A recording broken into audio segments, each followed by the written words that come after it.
All right, so there are two parallel streams running here. One is the commercializing innovation, which is a course, and second is the ARTPARK Spark program. So both people, similar, same content actually, but for the ARTPARK teams, we will get you mentors and we will work, we'll find someone who can work closely with you, right? So please reach out to us and let us know, if you already have a mentor, good. If not, let us know and we'll find that. For the students, we need teams to be created because the assignments will be given to you and you'll be graded on that. So it's important that you do that. And I will let you guys decide. I will not intervene in helping form teams. I have suggested a few teams. If it's not working out, figure out how you'll work. But you must have teams today because assignments will be given.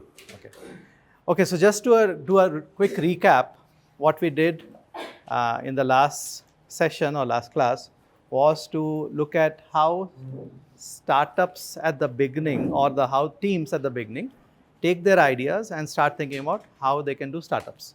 Right? So this is an example of a company called Tan90. Tan90 is obviously infinity, which is why the name. So Tan90 is a thermal, it's basically 3 PhD students at IIT Madras.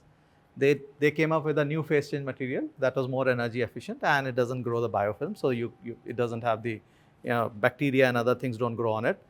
And because it can hold cold for longer and it can hold cold at -4, -8 degrees. It was a good product. At least they thought they can build a product around it. Right? So the question then became what product should be built, and that's a common question that most technology-led entrepreneurs have. Because you have something that is new. You have identified because of the research in the lab or otherwise. And now you're saying, okay, what is the best use of that? How can I make money from that? So what Tan90 did, they did user research. And we'll talk about user research in the next class. But they did user research. And they talked to more than 50 different customers, different possible customers, right? Which are across these different sectors. So these sectors. Actually, it's fine. Let's not do it. So they spoke to farmers, they spoke to retailers, they spoke to the mobile, different kinds of offices, right? And from there, they identified different scenarios in which the product could be used, right? So farmers to retailers for keeping fruits and vegetables in a cold storage so that they don't decay. Milk, same thing. Actually, all the first three, same thing. Ice cream because it should not melt when it gets shipped to your home, and so on and so forth. Then becomes the question, okay, which one should you choose, right? Normally what happens is the choice is left to the entrepreneur and it is very subjective choice. And it's very difficult to convince people that this is a better, or tell others when you're trying to tell others that this is why I chose this, and convince them, it becomes very difficult because it's a subjective thing. So we need to make it quantitative, right? Because if you have a common, well understood quantitative base, it is easier for you to assess and it's easier for you to communicate with others. So there are two ways, on the x-axis is the inputs, how much money in the business scenarios, how much money has the business, your customer, potential customer has invested in that sector or in that problem or in that use case, right? That's this. And on the y-axis is how close to money would you be if you were to serve that customer, right? So when we look at these two parameters, and again, like last time or like always, please ask questions if anything is not clear, right? So on the y-axis is the revenue proximity. How close to revenue would you be? This is the reason why actually all the bankers and investment people get paid more and researchers get paid less, sadly, because they are closer to the money and researchers do some work using which products get built. That when it gets sold, the people who sell make money, but the researchers get less money. It's the same reason actually, because whoever is closest to the money gets first right to dip into the money. Whoever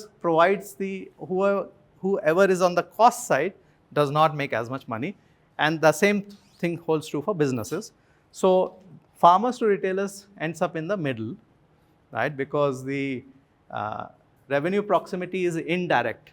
You are making more money, but they were already doing something. So it's not like without this product, they were not doing business, they were doing business, but you can make it better, right? Less things will spoil, therefore your revenue will go up a little bit, right?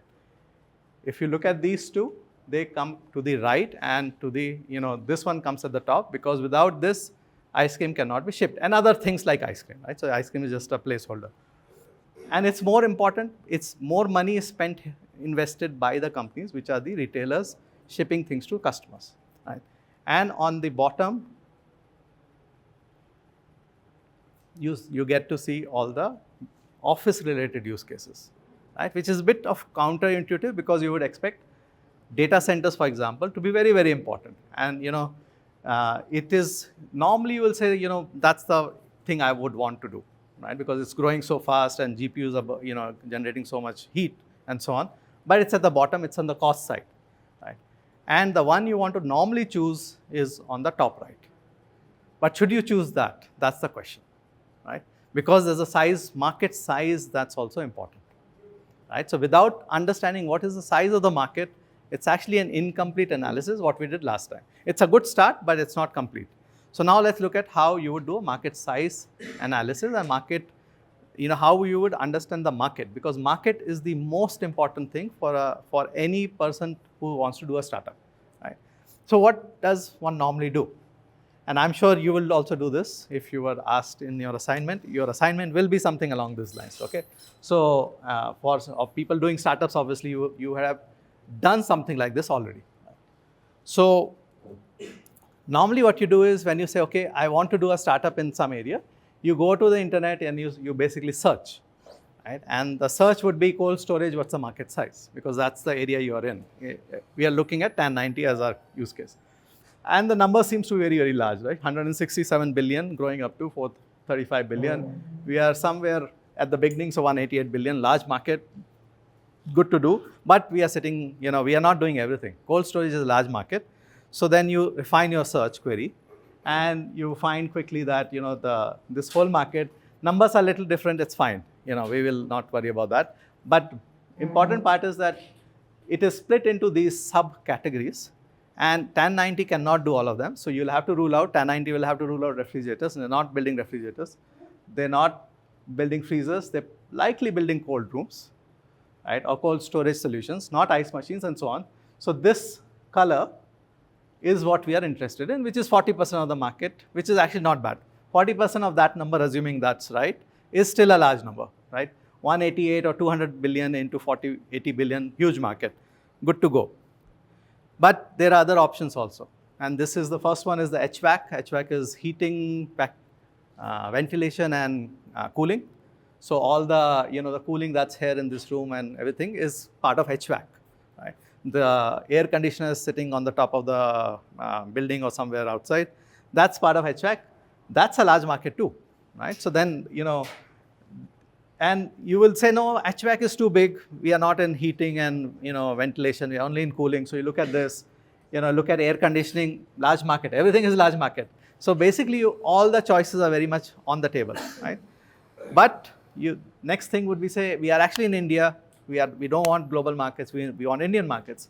Indian market, 14.49 billion, large market again, growing to 53 billion, good to go. This is more at the operational side. You're saying, okay, if I want to do it in India, which state should I start in? Because it matters. If they were in IT Madras and Tamil Nadu not, it doesn't even feature here, which is surprising actually. It's a hot city, but anyway, it's not there. So you might want to pick one of these 4 or 5 to actually get started, right? After that, you come and say, actually, the largest area in India where cold storage is used right now is in healthcare, right? Therefore, you might be tempted to say we should build a healthcare solution, right?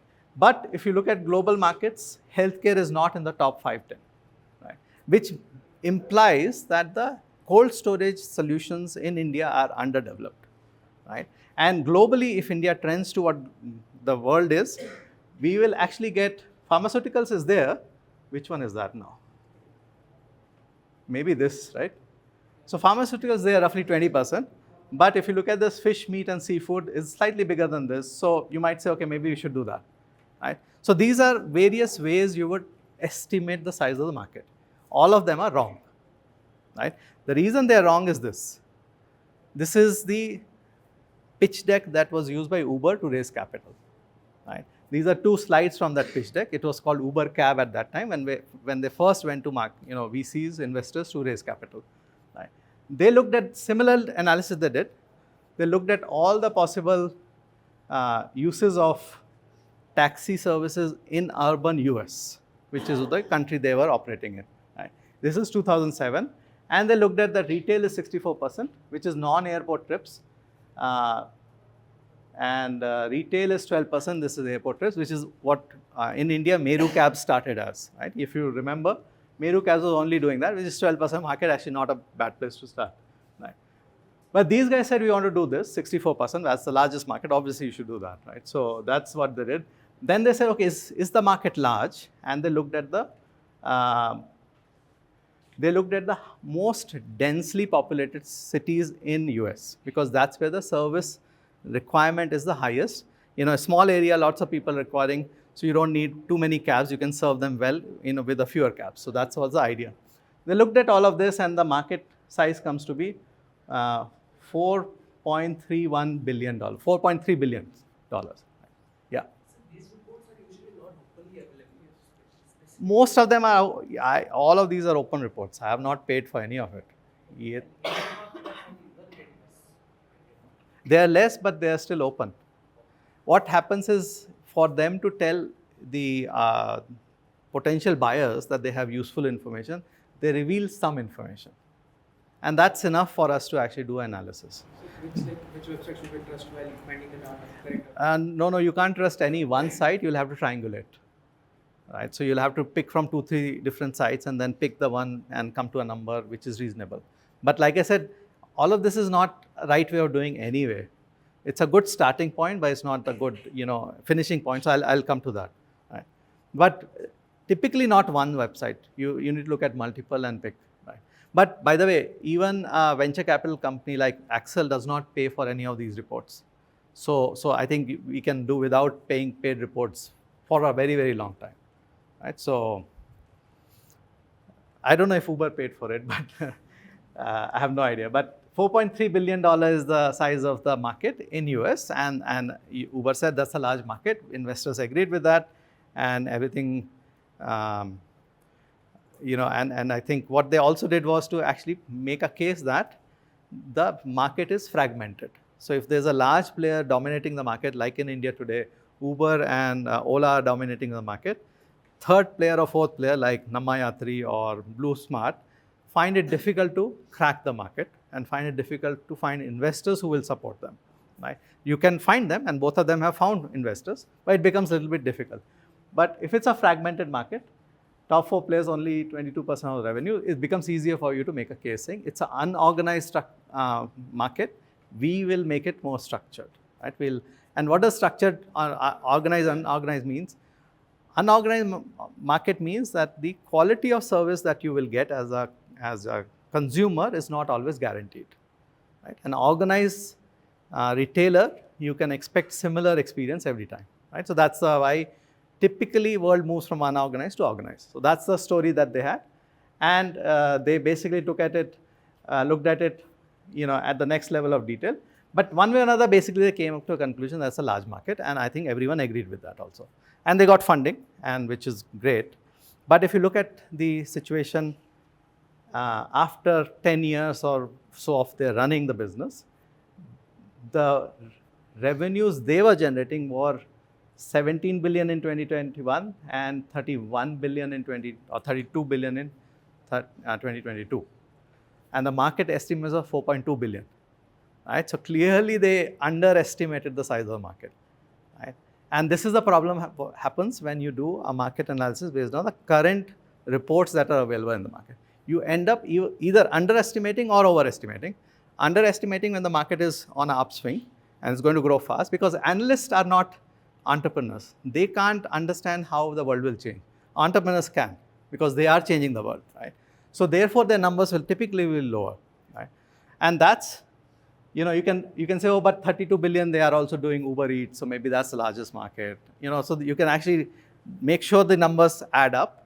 And if you look at this, and of course that's a global revenue. You say US revenue is 20 billion, that's even larger. That's also larger than 4 billion. All put together, Uber Eats is 10 billion, core platform is 14 billion. So various ways you can confirm that the market size that they estimated was wrong. right? Was under calculation, right? So that's what. So how do you do it correctly? And this is an example of how you can do it correctly.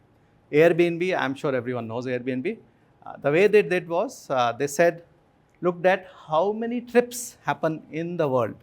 This will be from a analyst report. So it's not a number out of thin air. It's coming from somewhere. So you can trust analysts. It's not like you can't trust them at all, but they might underreport. But this they will not underreport because that's the real number, right?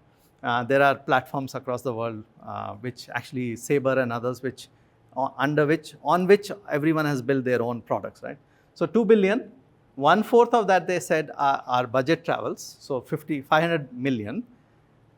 This one they said, they claimed they will take 2% of this market, right? So 2% of 532 million is 10.6 million.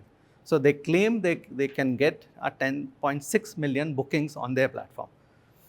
Next, what they did was saying, these 10.6 million trips, each trip or each hotel or Airbnb or whatever, bread and breakfast place booking is $70 per night and typical stay is 3 nights. So that's $210. They said they can take 10% cut on that, which is actually a market standard in travel industry, right? So 10% take rate on 210 is roughly 20. 20 into 2.6, 10.6 is whatever, more than 200, so that they rounded down to 200. So that's how they estimated the size of the market that they could possibly acquire, right? As you can see, Uber did a top-down analysis. They looked at what the world or what the US market was, how much is being spent, this is how much they can possibly make. Airbnb did a bottom-up analysis. Bottom-up because they first looked at how many trips are happening, how much they can take, how much, forget about how much they can take, how many trips are happening, how much money is getting spent per trip, and then how much can they take from it. That's how they came up with the number. That's the better way of doing market size calculation. Any questions? Is this all good? Yeah. So the teams, ARTPARK teams can also actually go back and do this analysis again to see if the market, numbers that they have come up with are correct or can they increase it. Most likely you can increase it because, like we saw with Uber and Airbnb, Uber or top-down typically underestimates the market size, right? So what did really Airbnb do, right? So let's look at it so that we can do it also, right? So what Airbnb did was really look at the market size in terms of revenue potential, right? But to do that, they looked at number of users. They didn't look at number of users. They only looked at number of activities that are relevant for them, right? Which is 532 million, right? But you can take it number of users into activities. So this is number of, let's say 100 million people are traveling 5 times each per year. So that's 100 into 5, 500 million. Something like that is the split of that 532 million, right? So there's 2 into how much money can you make per activity. For them, it was $200. For you, it might be it will be something different, right? But this is the way to actually go about doing it, right? And to do this, actually, you have to ask yourself, of the total users that are there in the market, of the total customers, potential customers that are there in the market, how many have a pain point that you are going to address, right? So what Airbnb did was 1.9 billion total trips. Only 532 million of that are ones that I'm going to address, right? So all the 1.5 billion others I'm not going to touch. Likewise here, you will have to ask yourself, what is the subset of that user base that I'm going to solve problem for, right? Into how many times do they do the activity, into what is the revenue that you can generate per activity, right? Those are the 3 elements. If you take care of them, you will come up with a much better number that overall that you can actually defend also. So when someone else asks you, why did you come up with this number? You will be able to defend it, and it actually tells the other person listening to you that you have deep understanding of the market, right? And that's very, very important because in all of this, you're trying to communicate to others, which are investors and your team members. If you hire people to join your startup, you have to convince them why you have a great idea, right? And you can't convince them by paying them more salary because the Googles of the world will pay them more salary. So you have to convince them that this is a great idea, and to convince them, you need analytical way of telling them, not just trust me, or we are obviously on a rocket ship. So this is the way you can actually do that. The last point here is only that there could be possibility that you're selling units, you're not selling usage, right? So if you're basically if you're making drones and you're selling drones, then your question becomes, how many drones are you selling, right? Or you might say, no, I'll never sell drones, I'll sell usage hours per drone. Then you are in this area, revenue per activity. But if you're selling drones as dabbas, then you are in this, right? So basically pick the formula that works for you, depending on what you think your startup is going to do, right? So the formula can also be number of users multiplied by lifetime value of one user, LTV.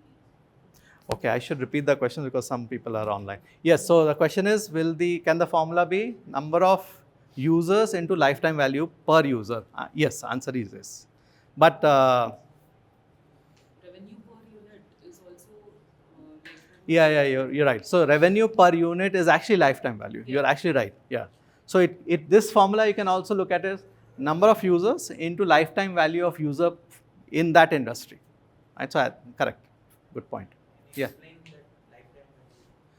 What is lifetime value? Okay, the question is, what is lifetime value? Right. Lifetime value is the amount of money a customer will pay on average to a company over the duration of their engagement with the company, right? So let's say over your, I'm going to go back to Taco Bell example because we talked about last time. So let's say for whatever reason, between age of 20 and 40, you go to Taco Bell and you stop going to Taco Bell after that, right? So across those 20 years, let's say you go there 10 times per year. So 20 into 10, 200 times you visit them. Let's say you spend 500 rupees per visit. So 200 into 500 is the lifetime value of the customer to Taco Bell. So that's basically. Yes. Some company is going to start in a new sector, let's say electric vehicle, some 20 years back. Yeah. Then is it worth to do a market size estimation because you really don't know what is the future hold and you don't have initial information? So how do they decide? Yeah. So the question is, if you're a new sector in which the sector doesn't exist, then does it make sense to do this lifetime value or this market size calculation or not? Answer is yes. You must do market size calculation because electric vehicle or any new innovation that you come up with is addressing an activity that users are already doing. You are offering them a better way of doing that activity, right? So, and they're already paying some money for doing that activity, right? So your claim is that I can take that money that they're paying for that activity and I can get them to pay to me. Right? It is very difficult for a startup to assert that you will introduce a new behavior. Not to say it cannot be done. Facebook did that.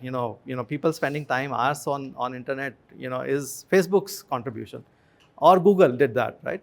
As searching on the web is actually started before that, Alta Vista and others, but Google made it better, right? So I think it happens, but those inflection points happen infrequently. If you can create that inflection point, I think obviously you will be a $1 trillion company. So, but you have to do that estimate. Typically, even a Google has to do an estimate of what are they substituting, right? That's how you have to actually go back and ask them. Because before Google came, there was Yahoo, there was Alta Vista, there was Lycos. So all those companies are doing something, right? They had to establish that they can do something different. But what Google realized very well, and it will be applicable to all startups which are in very, very innovative and creating a new category, they deferred claiming the size of the market. They deferred monetizing their users also. Because if you start monetizing your users too soon, you're not letting the market grow and become what it can become. So that becomes a part of entrepreneurs' role to convince investors that this is going to be a large opportunity. Let's defer making money from it. Keep giving me money, which is what OpenAI is doing right now, right? Many people say, what $200 billion they valued at, if I'm not wrong. Many people say that's bloated. It will never get there. But what OpenAI is doing is creating a market which might be very profitable, valuable down the road. So, yes, sir. So the two examples you gave, Google and Facebook, Yeah. they're monetizing not essentially the end user but the advertisers or someone. Correct. Can you give an example of where you have users and you're not charging them, but later someone kind of charges them later and it still works? Because you sometimes have the fear that if you don't charge them, they expect to continue that way. Geo. Yeah. So the question is, are the examples, Google and Facebook examples, where they never monetize the primary activity they did, which is social network and search, but they monetized a auxiliary activity, which is advertising, right? Are there examples where you can monetize the same activity which you give for free in the beginning? One answer is Geo, but I think Geo is, sorry? Ghana.com. Spotify, Ghana.com, yeah, I think those are good examples also. So Spotify, or actually before Spotify, Apple Music, which is really the one who changed the world in the music streaming point of view, was Apple Music. Before Apple Music came, we were all buying those cassettes or CDs, right? Which is what album-based purchase. Apple was the first one who said, why should that be? If there's only one good song in the whole album, why should you pay $10 for that, right? You should be paying $1 per one song because there are typically 10 tracks in an album, right? So they bought out the rights and then they actually made it happen. But all the examples we have used right now, Apple Music, Jio, Ghana, are all actually well-established companies. They are not startups. So I think your question still stands. Is there a startup that has done this? It's a good question. I'm not able to think of a good example of that. The only example that I can think of right now is DJI, which is a drones company, which basically China-based drones company, largest drone seller across the world. There were drones getting built before that. They were very expensive drones. They were not for consumers, right? And DJI actually reduced the price of those, gave good enough capability, but many, many more people started buying it, right? So DJI was actually funded by Axel US and became a very successful company. So maybe that's an answer, but maybe I'll think of a better example. So, yeah. Anyone else? No? Okay. So the question is, so what do we do? What can Tan 90 do, or what can you do? And I will suggest that you go back to the activity matrix and use that as the basis for doing this calculation. Because what we did in activity matrix was, this is a slightly different example, I'll tell you what this is, was to actually enumerate all the possible use cases, right? And then we basically, figured out the ones which have the best characteristics top right. And then we said, okay, maybe towards somewhere here is a better one to do. Now you have to apply a market size lens or filter on top of it. I don't have the calculations for Tan 90, right? So I do have calculations for a company called Vedantu, which is in which is an education, right? Online education company. So if you look at education as a sector, right? And you ask the same question, what activities do users do in the sector, right? Bottom right is they go to school, right? And they go to school every day. It's very boring, not very interesting thing to do, less important. For a child, it's very important for the parents and others, but for the user, so there's a user and a buyer. There are two different sets of people. The user has less importance, buyer might have more importance. But let's look at users right now. So users go here, they get homework, they do their own, they do their own self-study, the more motivated ones. Size of this market, if you calculate only that, how much are people paying for education to go to school? $49 billion. Right. A lot of schools, unfortunately, in India don't have good teachers, right? Which is the reason why Vedantu got started, right? And Vedantu said, what we can do is make the best teacher available to every child in India, right?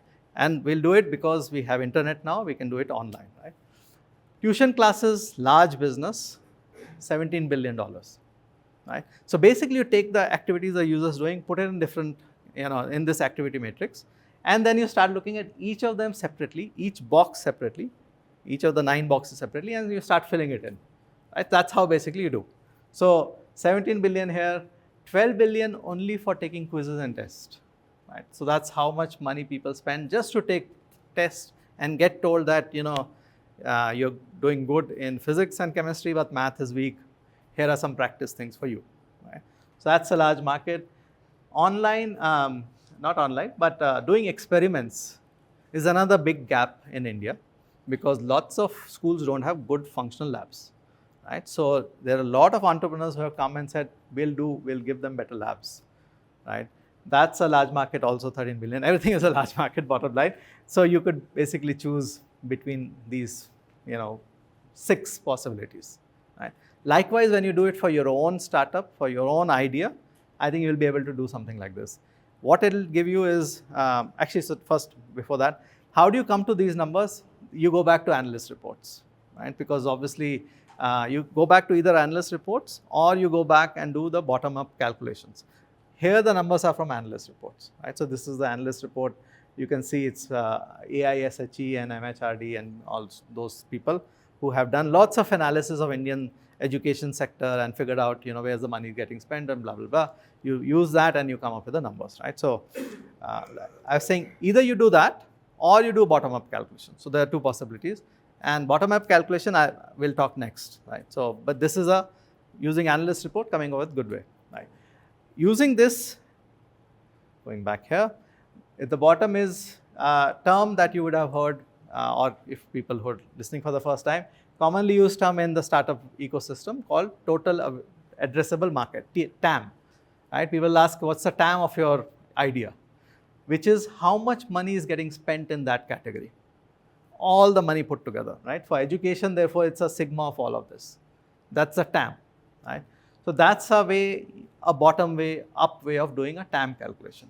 Top-down way of doing TAM calculation is what Uber did, right? They looked at analyst report, they took a number and they said, this is the right number, right? So, but TAM is not what actually really useful, because TAM is all the possible revenue in that sector. You're not going to do everything for many, many years. Even if you become very successful, Vedantu even today obviously doesn't do everything, right? So therefore, the next better number is this one called SAM, serviceable addressable market. How much market can you actually service, right? To do that, what you have to do is you have to think about the product you're going to build. You have to actually start thinking, okay, this is an opportunity. I can build this product in next 1 year, 2 years. And if I were to do that, this is the amount of money I can make through that. That's all that is here. So you look at what features can you build or will you want to build? Who are other competitors? So how will you win over against them, right? So EV, for example, to use that, EV can only be, for the most time, can only be used for urban mobility. So intercity mobility, not yet there, right? It's getting there, but not yet there. So therefore, you will say, I can beat the people, I can beat the cars which are used for within city commute, but across city, let's say people are using different kind of vehicles, bigger vehicles, I won't be able to win. So you'll do a slice on the market. And also there's an important thing of lock-in and switching. So sometimes what happens is, once people buy a product, they have to let the product decay before they upgrade. So if this laptop lives for 5 years, I'm not going to buy the new laptop, right? So I'm locked into this because I have invested some money into buying this laptop. Likewise, businesses also, they buy a software, they buy a product. Till that product is usable, they will stick to it. And when they're ready, they'll switch out. So that is what is the lock-in and switching. So you have to factor these things in to come to what's called SAM. Right? Even that's not enough, because SAM assumes within that you can acquire every possible customer. Right? But you can't, because you have money and other constraints. Right? So then you start looking at, I can only operate in this geography. I can only, let's say for TAN 90, I can only be in, let's say, South India, because I am, that's where I want to be based. So I can't target Maharashtra and UP, which are the largest markets. So that's okay, I'll do with where I am and then I'll expand to that. So that's, and other regulatory constraints and so on and so forth. Right? So you look at all the possible constraints and then you come up with what's called SOM, which is serviceable obtainable market. So you can actually service them and you can actually obtain them. So that's basically 3 levels of market size slices that one needs to do. Make sense? You'll have to do this, so make sure you get this. You can always ask questions on the Teams channel also, but What I'll do now is to get into the last part of this session, which is the market structure. So market size is one important part, but it's not the complete part. Right? To really do an analysis of should you or should you not do a startup, you have to understand what the market structure is. So for market structure, I'll use example which 3 years back, ARTPARK had launched a competition, grand challenge. I think launched or at least almost launched. I don't know exactly what. Maybe almost launched. Right? Huh? We did the challenge. Oh, we did the challenge. Okay, so we got the entries also. Okay, so we launched ARTPARK launched a challenge, which is to say that teams can build they were asked to build a autonomous air ambulance, right, with certain specs. The specs are at the bottom, right. So operating range should be around 100 kilometers and payload should be approximately 300 kgs, because the idea was that if there is a critical need, right, then this vehicle, this ambulance should be able to get the patient and an attendant to the hospital quickly, right. The attendant could be a nurse or it could be a patient's relative or whoever wants to take care of the patient till the ambulance reaches the hospital, right. And of course there should be some machinery in there, oxygen and all of that machine, right. So all of that put together 300 kgs. So that was the idea, right. So if you had to ask yourself this question, so that was a competition from a technology perspective, because we wanted people to develop the technology. I would use this example to say, let's see if you want to do a startup on this, right? Because let's say you got very good responses and technology is there, right? Then the question becomes, should you do a startup or not, right? First step, like we discussed, is to say, this is too broad. Autonomous air ambulance covers everything. So let's look at what really what are the use cases here, right? Always the same thing, but quickly you will find that in India we really desperately need better ambulance system, right? So there are 15 million or so deaths per year, 42,000 per day, because non-availability of emergency services, right? So it's a huge problem in India. But that's at a top level. You have to drill down. The use cases are specific scenarios. So I've just listed two here, right? If someone has to really do a job, they'll have to do much deeper job. But first and foremost, obvious one is heart attack, right? Because in heart attack, there's this concept of this golden hour. So after you get a heart attack, within an hour, if you reach a hospital and you get taken care of, there's a very high, I've not written the number, but 89 or some, 80+% of survival rate, right? So there's it's a critically useful thing to do. 3.6 million deaths per year because of heart attacks in India. You can see the number. Unfortunately, the survival rate, it's 89%. Survival rate is 5% in India. So I think 84% people can actually survive if there was a good ambulance service available, right? So that's a critical, important thing. You say, okay, that's one. What else? Road accidents. Lots of accidents happen because of chaotic driving. India is the third leading, injuries are the third leading cause. I was reading it. India is the third leading country where the deaths happen because of traffic.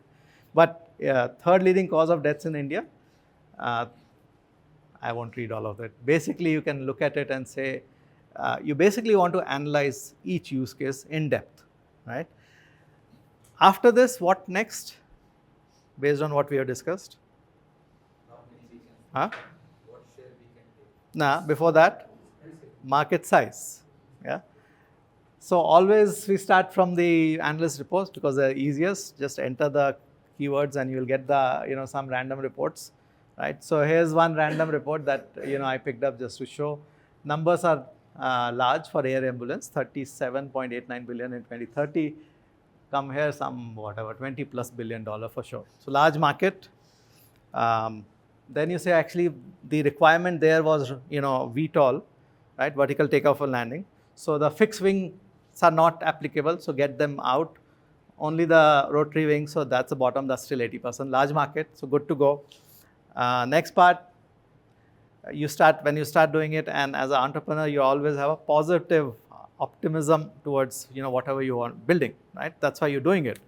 And you see these reports saying Flyblade has signed up an agreement to build 200 eVTOLs aircrafts.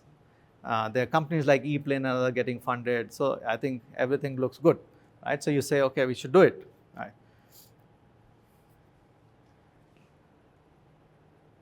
Okay, I think we have talked about all of this. So it's always good to start with the analyst reports because they give you the starting point, right? But it's not enough to start there because, like I said, they can't tell you whether the market is going to grow or in sometimes contract, right? One of the companies I started, one of the first failures I faced myself was, so I started in 2005-06 when the 50 million phones were there in India. 2007-08, internet penetration in India, mobile internet penetration was very, very poor, 10% or 15% out of the 50 million phones. Even worse, it was 2G, right? And 2G, no one will remember, but it was bad, right? You can't do anything on it, right? So one of the first things we thought, we will make a mobile search engine which works on SMS. Right? Brilliant idea, at least we thought, because everyone has SMS, so all 50 million people can use it, right? But what we did not take into account was that SMS usage is a contracting market. Because internet penetration is an inevitability. Over time, it will grow. There are global forces, geos of the world sitting out there to monetize that, so they will make it happen. So if you pick something like this, it's a large opportunity today, I'll build it without factoring in that actually it will go down over time, then you are actually setting yourself up for failure, right? So we launched it, we made money, Airtel, everyone bought the product. For 3-4 years we made money. Eventually all of them said, actually, I don't know if you guys remember, there used to be these 30 rupees per month packs for songs and for random things like, your daily forecast, or whatever. Your horoscope.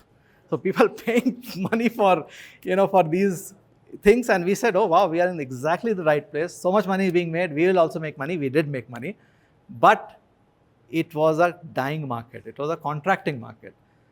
Inevitably, 2015-16, around that time, market started declining, and we had to get out of that, right? So that's the problem of not understanding if the market trend is downward or not, right? So never build things for markets which are trending downwards. Short-term opportunities for large companies, not for startups, because it takes 5, 7, 10 years for a startup to succeed, and if the market disappears in those years, you're dead, right? So, or you have to pivot, which is what we did. Okay, so for this example, the air ambulance, what should we do? What we need to do is to actually ask ourselves the next question, saying, is the market, how much money is getting spent in this market for this use case, right? And, this is a report which is, it's a government estimate. It's actually quite dated, but there's nothing that has been published after that, which is strange, but that's how it is. So just for our thing, it turns out that it gives a split on the left side. So these are two slices of the same data. On the left side is how is the money spent, and on the right side is where the money is spent, right? So on the left side, the patient transport is 4.55, right? And that's basically the number. So 4.55 into size of the market is 4 to whatever. That's around, at 60, it's around 70 billion. So 70 billion into 4.55 comes to around 3 billion market, right? Looks like it's a good market. They themselves have given us a split of the other side. So you look at that also, which is patient transportation, emergency rescue, which is what the air ambulance is all about, right? This number is also around something around the same thing. So I think it kind of adds up, right? But you don't want to just rely on one thing, which is what I said, always triangulate, right? So then you look at other reports and you say, is it really correct? Did the 70 billion number was correct or not? Looks like, others are also saying some similar numbers. It's something here. It is actually 70 billion is what, at least my math tells it 70 billion. So it looks like it's adding up. So I think we are good to go, right? So would you want to do this startup or not? Like, who will be the buyers for this? Sorry? Who will be the buyers for the air ambulance? Because in the government and the hospitals which are Correct. there? And Yeah. how much market do we have? That's the first question. Okay. Is the government ready to buy expensive air vehicles? If they can, they will buy helicopters first. No, helicopters can't land. See, helicopters need to land in the parking lot here. So if I have heart attack now, you need to take me to the hospital. It needs to. Huh? Germany for autobahn, Germany has made a situation where they can. But India में कहाँ है freeways? They have highways that are built like. No, that's a fair point actually. So I think questions. So. The question is, before we actually decide whether to do this or not, we have to ask ourselves the question: who's going to buy it, and do they have the capability to buy or not, right? And in that, then you have to look at the sub segments saying what has happened in other countries. Will something similar happen in our country? I think that's perfectly fine. Anyone else? Any other thoughts? So answer is yes or no. Gut feel. Yes. Yes. Okay. People who will be capable enough conveying it for like a diving model are mostly in the urban areas where the issue is not that prevalent. We have good enough. No, heart attacks are most. So question is, But the transportation is better than. No, traffic jam in Bangalore. We are the third best or worst or second worst. I think Kolkata beat us. No. Very luxury commodity. Not the right word to use. But Lakshya. Okay. So the comment is that maybe, so one is who's going to buy. I think the other angle is, do the people or customers have the ability to pay for that product or not? Right? That's the basically essence of the point, right? We need some way for let our online people also to comment, and we can read out their comments if they are. Anyone else? Yes, sir. The policy on self-driving flying Uh-huh. aircraft is going to be very hard to. Okay, wonderful. So third angle is regulatory. So what is the policy? Does it allow you to fly this air ambulance over crowded, densely populated areas or not? Because it might crash and it might kill other people rather than saving a few people. On the top of your house, it's a very different story. Yeah, so that's a privacy concern. So if a air drone or if the air ambulance flies on top of your house, there's a privacy angle to it. By the way, there's a drone policy that has been published in India. India is one of the first countries in the world to actually do it. They have specified green, yellow, and red zones where you can freely fly your, right? So I think regulatory wise, it's a very good point. You have to worry about regulations, but regulatory wise, I think India is doing well. So there are well-defined, areas where we can fly. On top of all the defense and sensitive installation, that's the red zone, yellow zone, and so yeah. Go ahead. So even if there is the product, the people who will be driving it, it's a main concern. Like how much No, it's an autonomous. It's an autonomous vehicle. That's why the comment on regulations. there will be people sitting in the cabin guiding the ambulance, right? They Yeah. have to be trained to that way. Oh, ठीक है. What training is Traffic okay? control. They will drive better than the ambulances on the road. I'm sure. But we But have to make the market system that. fair enough. Fair enough. Okay. So Maintenance is also better. yeah. So same point. So I think you have to worry about the total cost of running it, not just the cost of the ambulance, right? So let's get to this, and I think you have already addressed all of the points that I wanted to make. So that's great.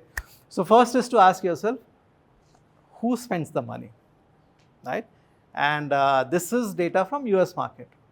So if there's something that goes wrong, who's spending the money, right? Or in this question, first is where is the money getting spent, right? So this is the question. Hospital care for 31%, physician services 15%, so on and so forth, right? So you basically look at all the possible areas where the money is getting spent. Second is who pays the bill, which is more important here, right?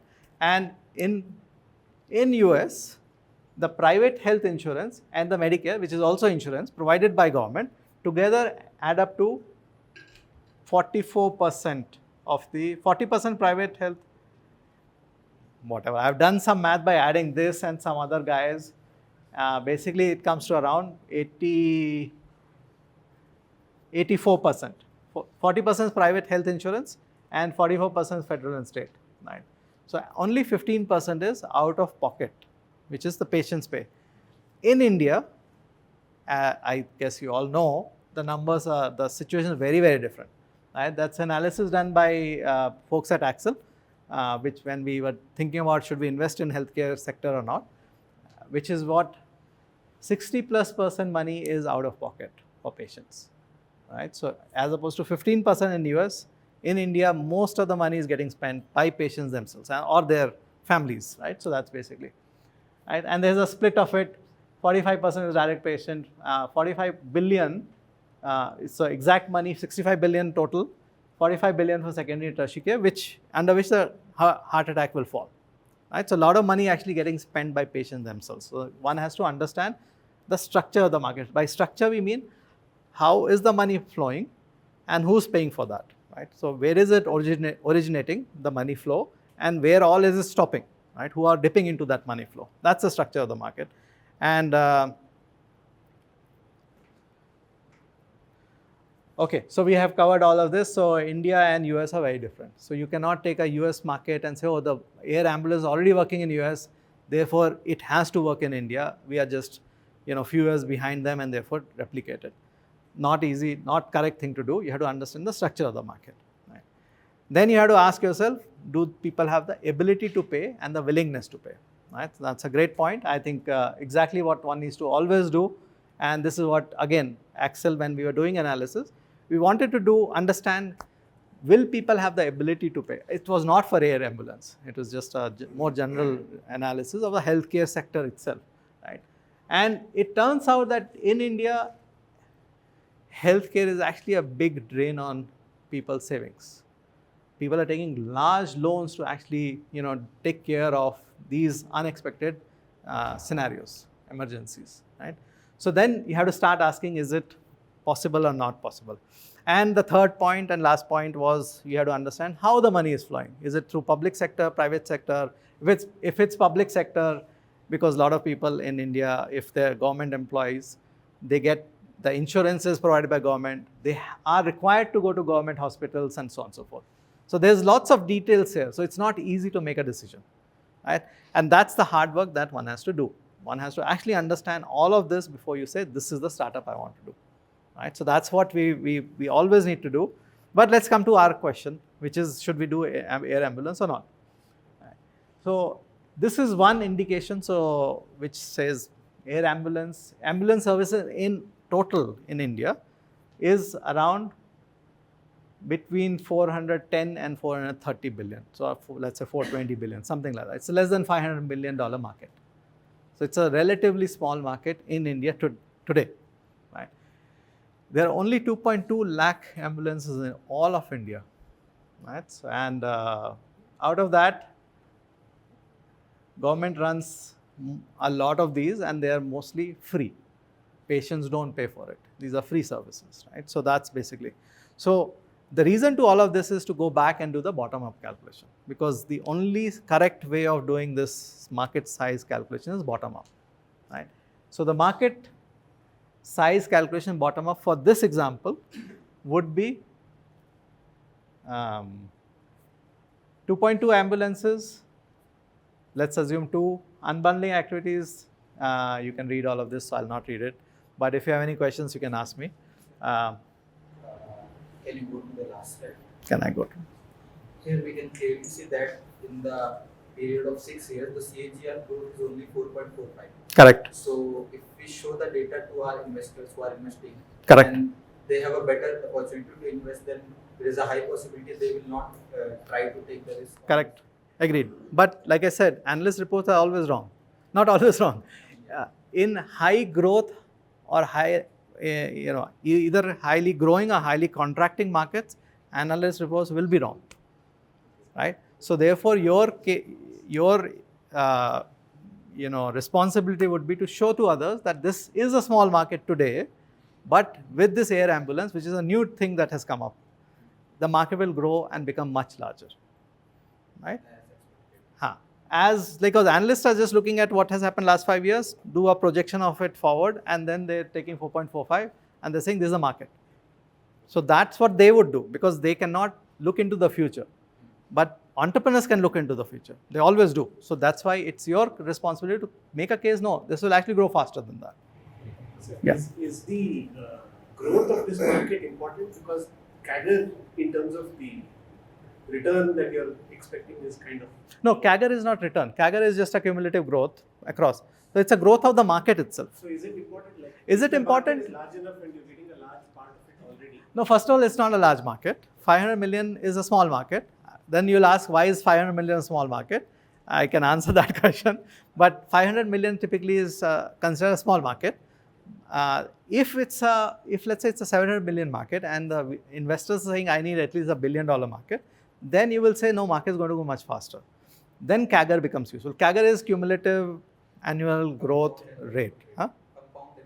Compound annual growth rate, not cumulative. Okay. So that's what CAGR is, right? So it's basically, so you can actually show that it's growing very fast. In 3 years, it'll be there. By the time you have to take an exit, market will be large, and so on. Yeah. So it's important actually. CAGR is not useful when the market is almost at the threshold and growing fast. But even if it's not growing fast and it's a small market, you still have an opportunity to make us in a case that this actually is an opportunity, right? But that's a bottom-up market calculation, which is what I was going to do in the next slide.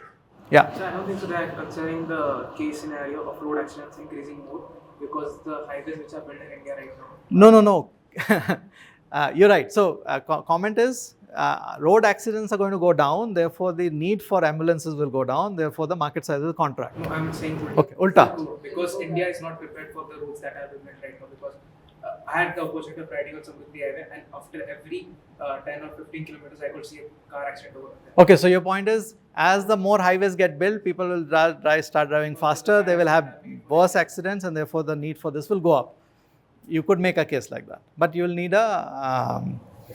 Because the tires we are using are currently used for the tar roads, not for the concrete roads, and the center highways are. Fair enough. So there's a possibility of. See, there are 3 parameters here, 3 variables here, right? Number of users, number of unbundling activity per user, number of revenue per user. Focus on road accident. Yeah. So unbundling activity per user will go up is the scenario, right? So drivers will go up also possibly. So that's your first, variable here. Number of drivers are going to go up. Number of times they get into accidents is going to go up. Their ability to pay more, not yet sure. If they're getting richer, they might pay more. It's government thing because we are paying like a lot of. No, we saw that 60% money is out of pocket. So government is not going to come in and pay for it just because you got it, because that structure is well defined. You can't change that structure. They can charge something for like that particular ambulance. Road tax. अभी सबको लगा दोगे. For the people, like if the guy is driving on that highway and he's into car. Toll, nah, that's what we pay. That's a toll, but everyone has to pay them. Not everyone, just the person who has been into accident. Okay, one way or another, the person who got into accident has to pay for it. Yes. Not the So then the question is, do they have the ability to pay? Willingness to pay is very high because if you know you can survive, then your willingness is very high. Ability to pay is not clear. That depends on your wallet size. For the US market, there is generally public insurance, like they do healthcare. No. We saw US markets, 40% is private, 44% is Medicare, which is government provided. Yeah.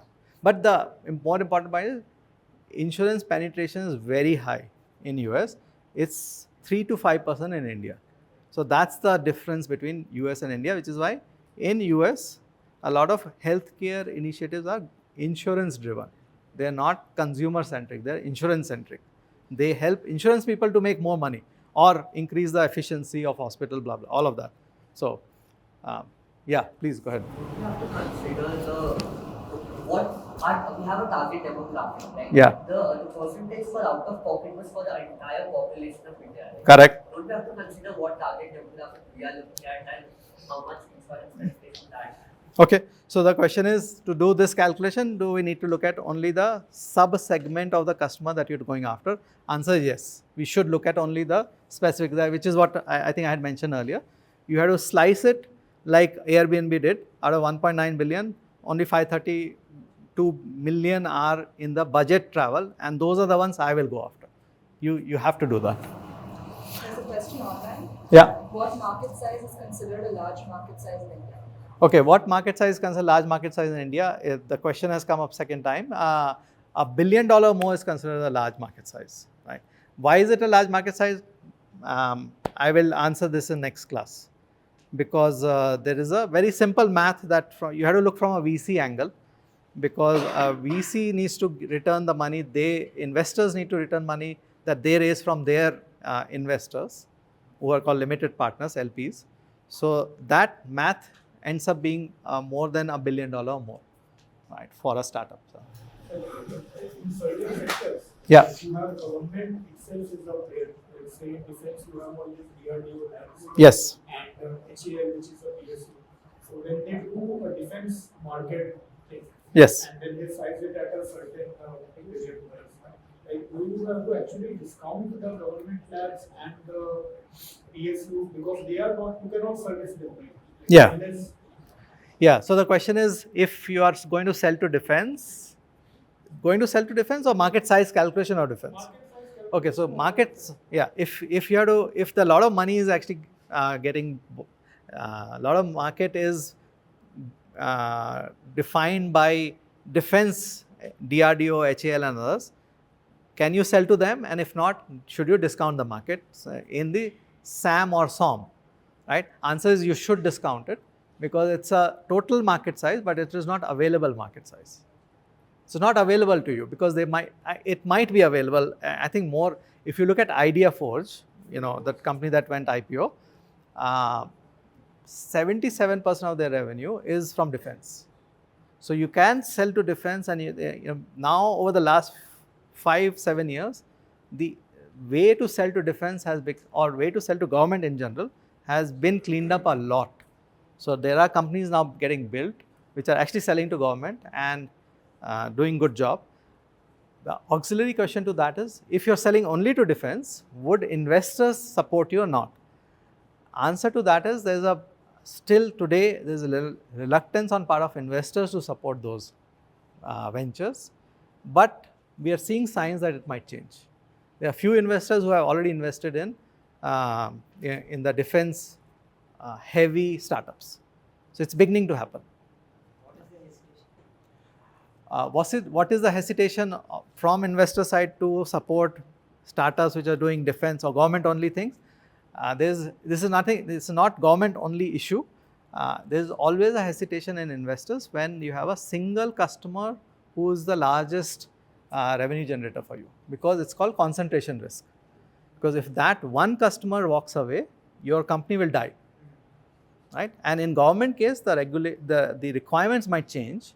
It can change in commercial sector also. So whenever that happens, then you are at a risk. So you want a big distribution to happen so that you de-risk yourself. So that's the risk. So there's nothing government specific. I mean, there is, but let's put it aside. But I think it's a concentration risk. Can we say there are more regulations when going to the government sector? Are there more regulations going to government sector? No, there are not more regulations, but there are more constraints.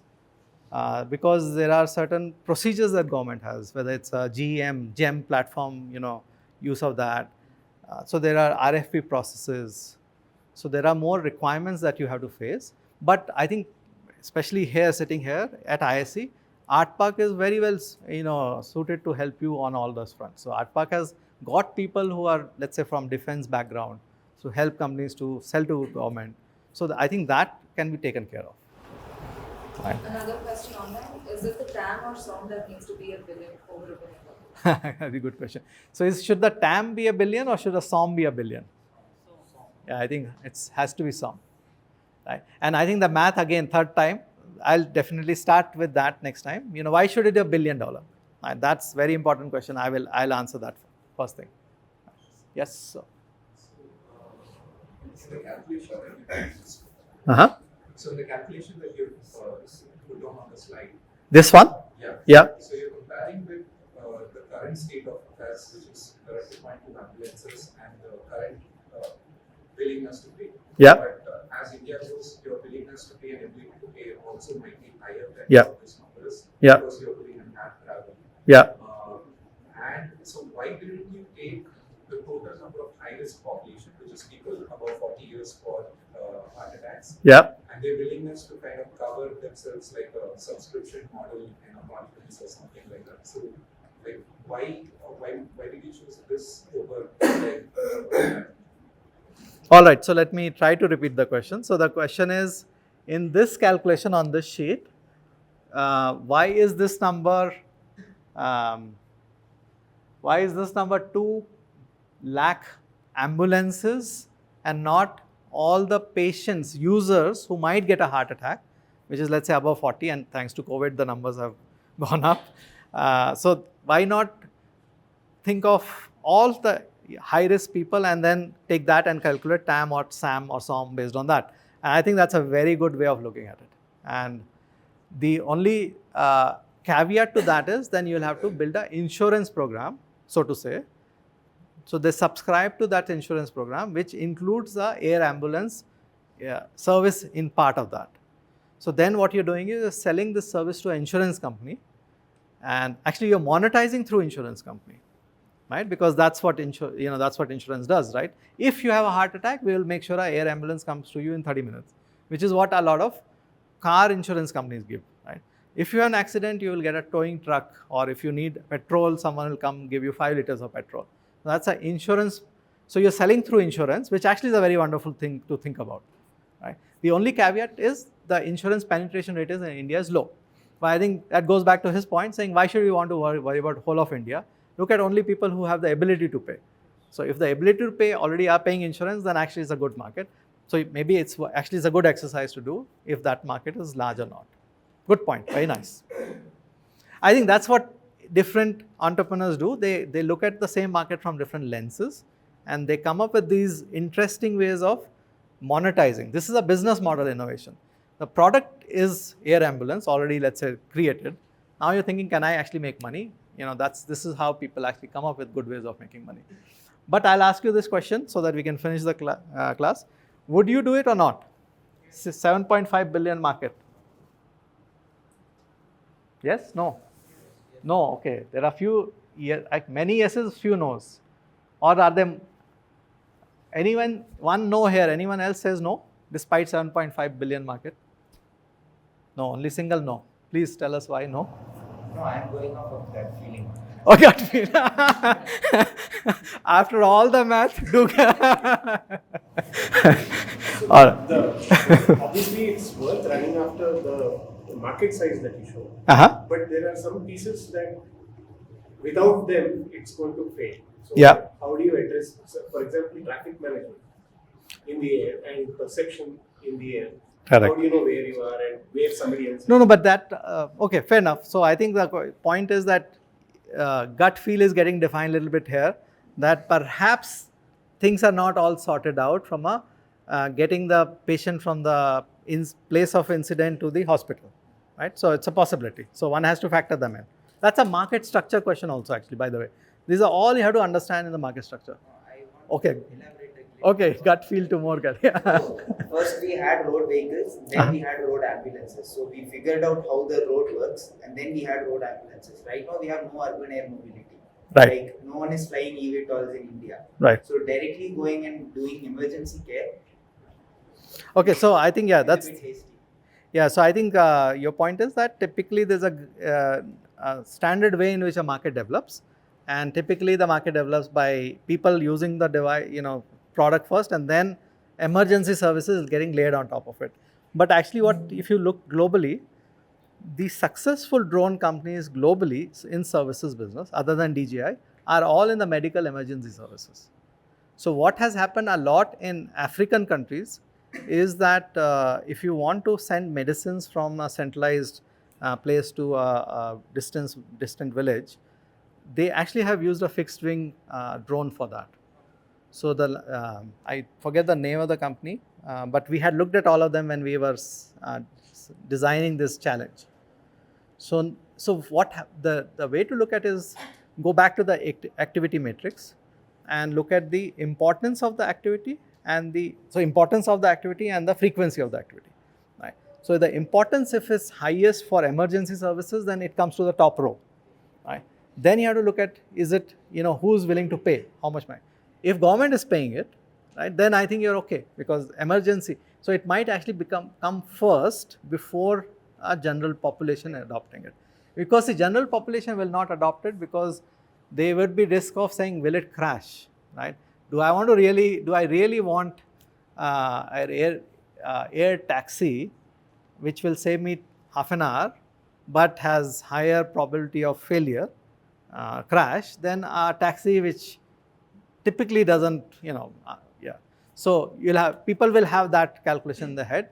And actually we saw this with Vedantu. What happened was Vedantu had the best teachers available, right? But first 5 years, no one was willing to use Vedantu service, right? The reason is there's a perception that a student going to a classroom, sitting with peers, is better suited because there's a peer group.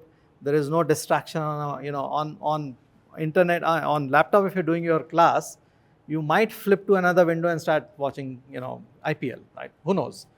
At least that's what the parents think, right? So there's a little bit of a risk. So people wait it out. The only people who really desperately needed it was JEE, entrance exam people. They said, better teacher, good to have, let's start using it. Yeah.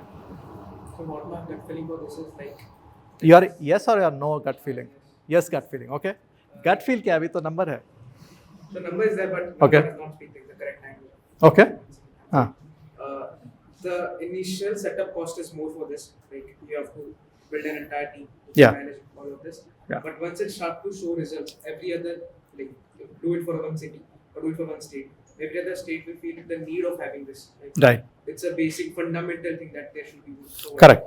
Fair enough. So I think the point here is that there will be a order in which people adopt. Some will adopt faster, and once they show positive result, everyone will come forward. For example, Mumbai is a good city to place it in first. Yeah. So this is what is in industry. This is called user segments. So you segment the user into early adopters, early majority, late majority, laggards, and correctly you're pointing out that you have to go after early majority first. We will actually talk about a lot in the next few lectures. But let's come back to this. Do we need to consider here that the healthcare infrastructure in India is very bad? Healthcare or health insurance? Healthcare is very bad in India. No, healthcare is not bad. Healthcare in India is not bad. Healthcare penetration is bad. If you get to a hospital, the doctors are good. I think Indian doctors are very well regarded. I don't think that's an issue. Issue is getting a person to a place to the hospital, right? So that's basically issue. There might be less hospitals in India, so the waiting time is higher. But if you've gone to US and lived in US, you will be very happy that India is what it is. It's wonderful healthcare ecosystem that we have here. The conditions, I think, not that good in the rural centers. Infrastructure is saying that healthcare infrastructure. Which is why you need air ambulance even more. You want them to come to a center which can serve them better. So actually that helps validate the need for it. But I think we have talked about all of this. There is a lot of questions we need to answer, and the questions we need to answer are along these lines, which is basically how many people have the ability and the ability to pay, right? And what percentage of trips are urgent care, and therefore how many are needed. So this is the market size. If there are 5 million heart attacks and $25, let's say they're willing to pay for the ambulance usage, right? Somewhere I have the, where is it? Somewhere basically I had done previous slide, right? 12.5 number is from the, how much people are paying for the ambulance. So this is the cost today in India. Right, so that's 1,000 rupees for 10 kilometers is what the average cost for ambulance, where you have to pay for it, right? So you take that and you double it, saying, if it's, critically important, they might pay more, but this market is still small, 125 million. And then you have to look at the capex. I think point was made. It's a good point. OPEX also has to be understood. So total cost of ownership, so on and so forth. So there are many, many other questions. Bottom line, should we do it or not? One no, everyone yes. I think my, as of now, answer looks like it's a tough thing to do today, right? If the market is large, but if you start slicing it to the people who really will pay for it, and how much will it pay for it? Can they pay more than 1,000 rupees? All those questions one needs to ask and then come to an answer, unless government subsidizes it. So the outcome of this could be that we need to have a policy where the government, just like they did for EV, they subsidized or they gave incentives.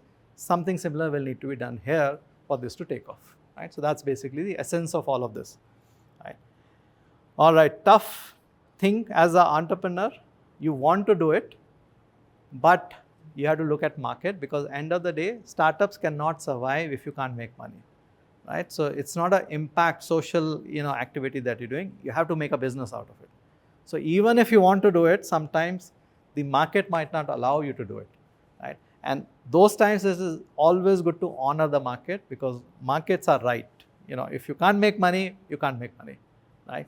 3-4 years of your hard work, you'll be dead, right? I mean, not you, your startup will be dead. So this is what person called Mark Anderson that we talked about last year, last class, the one who started Netscape and runs a large VC firm called Andreessen Horowitz. That's what they say, and it's a quote from someone else. It's not his own quote. He's quoting someone else. But basically, if you guys have a great team, but the market is bad, market will win. If you have bad team, well, too bad. If it's a good team and good market, it's an NAND, XOR. No, it's a NAND. Both have to be true. Right? So basically, you got to pick a good market, right? Bottom line. So that's it. We didn't ask this question today, but which place? But you go ahead, ask your question. So it's some when you're doing cutting edge technology.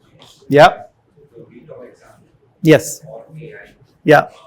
Initially, you are going to not your capex and opex might be higher than the money you're making. But isn't it a tech demonstration to show that you can do a VTOL and do it for ambulance, and further it might be the initial market that you are doing, and then expand just like how Amazon can for books and expand.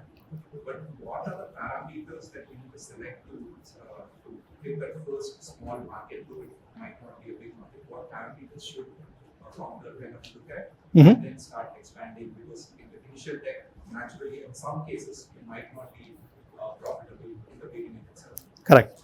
Okay, so the question is, if you are in a new market and the market is going to expand over time, you still need to figure out where you would start, and then therefore where do you how do you pick where should you start, right? That's the question. Yeah, and what parameters? Okay, and what are the parameters to pick where you should start, right? Thank you so much, because next class is exactly that. So we'll talk about that. So the question is, it is very important question, because you have to look at what we already discussed. You have to look at the segments. Are they early adopters or not, right? Then the next question kind of you mentioned is, you might or might not make money in the beginning. Like Amazon started by selling books, but were they making money on books or not? We know that for 20 years or so, they did not make profits, right? So they basically knew that the market will eventually become large, and they waited it out and became the largest bookstore or largest store in the world, right? So that's exactly, I think we need to ask ourselves and understand where do you start and where do you, how do you find early adopters and where do you start? Those are two. What are the parameters to choose them is very important. So far in the industry, it's all gut feel based, which is why the success rate is so poor. But if we can do a better job, then I think it'll be good for all of us. So we'll actually talk about exactly that. Yeah. Anyone? Yeah. The second bullet, market readiness. The size is something, yeah. So the size is something like your slides covered. Correct. Substantial part of it. Yes. But the readiness is again like a whole lot of other features, like regulatory and correct. So gut feeling. No gut feeling. No gut feel. Gut feel is good to. Okay. Question is about this thing. What is this market readiness and what does it depend on, right? Typically, you don't want to. I mean, you always will start with a gut feel, but you want to validate with a quantitative thing, because then you can be sure and others can be sure. So what comes under market readiness? Actually, market structure is what comes under market readiness. Actually, two things. One is market structure, and second is, I think, his point, which is who is the early adopter? Who's going to, who is going to adopt it first? And I think your point also that, if it's Mumbai that adopts the eVTOL first for ambulance, maybe that's the right city to start. So we need to ask ourselves those two questions. What's the structure of the market? Who pays for it and how much are they paying? And are there early adopters in the market or not? That is again somewhat captured in market size. So there you could about No, market size is everyone. If you were to succeed over next 5-10 years, how large the market will be, right? So that's basically available market or obtainable market. You can choose that, but yeah. Any other questions? Okay, that's it then. What place is this? Jaisalmer, not Jaisalmer. Udaipur. Okay, since it's easy, what's the name of this fort? Mehrangarh, yes. So this is Mehrangarh Fort, one of the forts in India, few forts in India which never lost, which was, the Raja of that never lost a battle. So, all right, no relevance to anything else. It's just a random question. There's no subtle message here. Sorry? It was in the third batsman. Huh? Third batsman. The Dark Knight Rises. इसमें होता है? I should see that then. That's a reason to see. And Huh? Bruce Wayne was kept, like it is called as the Well of Death, or what can you do? I see. There's only Okay. one shot in which the camera pans out of his face and shoots. So another fort like that is Murud Janjira, which was never lost. So, they could have done it there also. But there are a few forts in India which is like. Anyways, that's it for today. For ISC students and auditors, an assignment I will post soon. But I want you to finish making teams because you will have to work on it together. 40% marks depend on it. 10% per assignment, 4 assignments, or 3 maybe. So 10 to 13% marks. So please make your teams now if you have not done it so far. Right. All right. And anyone else and any other questions, post it on the ARTPARK WhatsApp group or on the teams for the ISC students. Okay. Thank you.